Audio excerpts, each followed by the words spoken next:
several verses that people take out of context. And they change it and they say, why does the Quran say kill all the Jews and Christians wherever you find them? Have you heard about this? Yeah. And usually when they come with that, they're twisting the verses to make it say something it didn't say. Because we don't have any order in the Quran to kill Jews and Christians. It just doesn't say that. What we have is a verse, not just one, there's a couple verses about the subject, but it's clear what it's talking about, and the word it's being used is qital. And qital is a broad word. Like when you say the word fight, for instance. Fight what? I might be fighting back an attack. I might be fighting something in my mind. I might be fighting with a person. I might, because fight is a general word. Hit is a general word.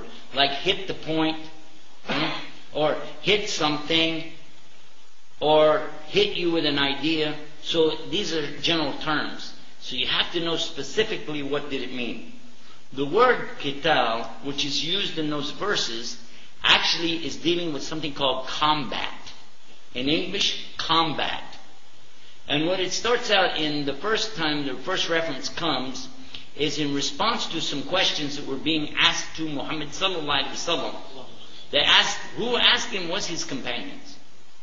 Because they had, you got questions, you finally get a chance to ask Sheikh a question, you're excited, and you got a question, just what we're doing tonight. And they were asking him some questions. First question they asked about, what about the new moons? Can you tell us, does this mean anything to us in our religion, or is it nothing? Because some people used to worship the moon. So they were asking. And look how the verse comes, 189 in Surah Baqarah, and it says, Yasalunaka, which means what? They're asking you about the hilal, the new moons. And this is what you say, because Allah is telling the Prophet ﷺ what to say. These are to denote the months. So you know when is the time for Hajj and so on. Because this is exactly how we know when we begin Hajj. It's a month called Dhul Hijjah. Also it helps us to know when to start Ramadan, which is the month for fasting. And so the months for the Muslims are according to the lunar or the moon calendar. But we don't worship the moon. We don't have anything to do with worshiping anything but Allah. But this is making it clear. So anybody understand a verse, they understand that. The next thing in the verse it asks about, what if we go through the back door of our house? Is this more righteous for us? Are we more pious? Are we more pious by going through the back door of the house? And Allah answered this one, and He's saying, no, it's not. This is not piety. Piety is that you have taqwa for Allah subhanahu wa ta'ala, and that's our subject tonight. We've been talking about taqwa. And what is taqwa? Put a barrier between you and Allah's punishment by obeying Him, repenting to Him, and being a good Muslim.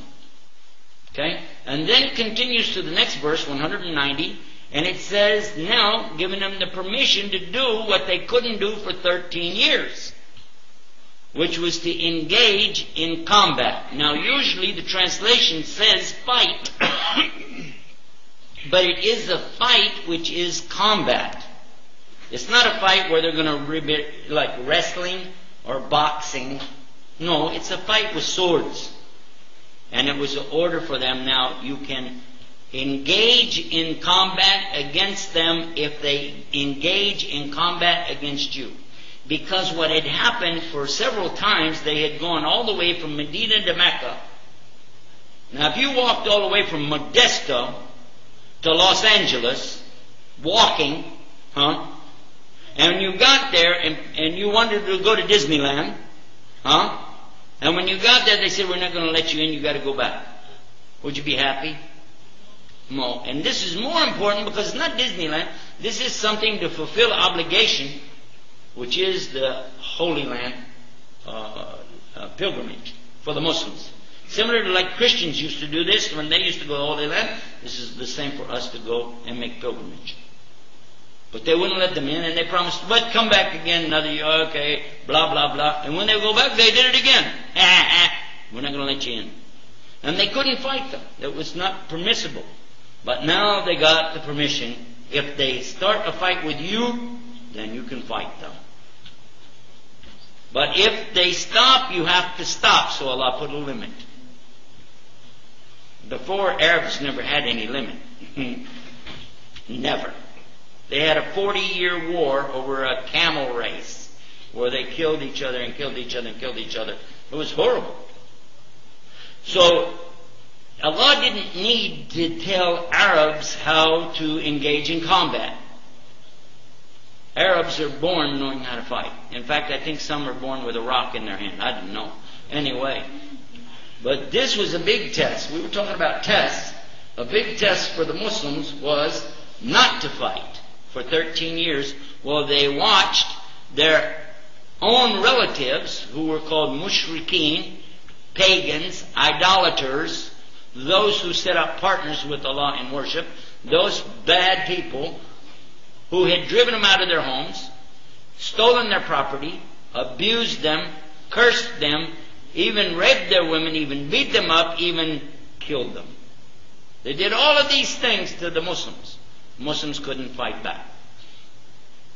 They wanted to, but the Prophet ﷺ would not let them, because we don't have any orders from Allah to do it. So now comes the verse. Where? In Medina. To do what? Combat them if they combat you. But if they stop, you have to stop. Allah does not like the transgressors. And you become a transgressor when somebody is not wanting to fight, but you want to fight. So clearly, this was spelling out something important. Then it continues. Next verse, 191. It says, and now the word qital is in the imperative form of the verb, to order you to kill them in combat. I'm putting in combat in parentheses because it belongs there. Kill them in combat, because obviously they're killing you in combat, where they're killing you, and turn them out from where they turned you out. This could only be in reference to what? To the people of Mecca, who were mushrikeen, who had killed them, murdered them, slaughtered them, driven them out, put sanctions against them, tried to starve them to death for 2 years in the desert. Go back to your land. You can claim what's belonging to you now. You can go back, you can go and do your Hajj, you can do Umrah, and this is permission from Allah. But again, the warning comes from Allah. But if they stop, you have to stop. And Allah continues, and He's going to keep reading the verses, and you see how Allah continues and says, and don't do this combat anywhere around the holy place, the sanctuary, around the Kaaba or the Haram. Don't do that, unless they do it first. But again, if they stop, you have to stop. And then Allah is telling that He is the one. Allah is the one who is merciful. Allah is the one who's in control here. So you just take it easy. Allah's saying this. It's amazing, huh?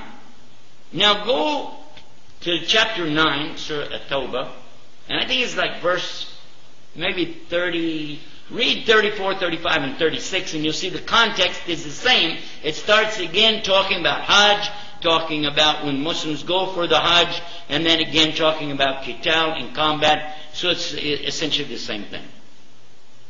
Translators have used the word jihad because they're translating from the students of Ibn Taymiyyah.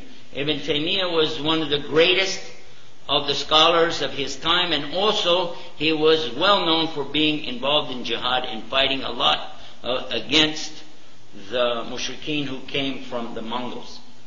Yes? How am I doing? Pretty close? Yeah. Okay. So, when his students gave the meaning to the verses, they started the same way the Sheikh did, talking about jihad, but the word jihad is not in the verses. It's not in the verses. You know Arabic, you know it's not there. But the meaning is there, and that's why we talk about jihad in general when we talk about these verses. But I want to be sure you know the difference between what is jihad and what is qital. Qital in these verses is combat. Jihad is a wider version, a wider meaning than just this. Because we experience different kinds of jihad. There are many types of jihad. So I want to be sure you have this in mind. Now, I'm going to give an ad. I have to put in a commercial break. It's coming up right here. Go to IslamAlways.com and you can find many subjects. But if you want to research something, we got a brand new website. You want to get excited? You can go to our newest website. We just finished things today by moving it to a new server. Checked it out again today. I love it. Go there. It's called Search for Islam. Huh? Search for Islam. Sounds like the name of a Muslim soap opera, right? Huh? SearchForIslam.com. Go there and type in the word that you want to know.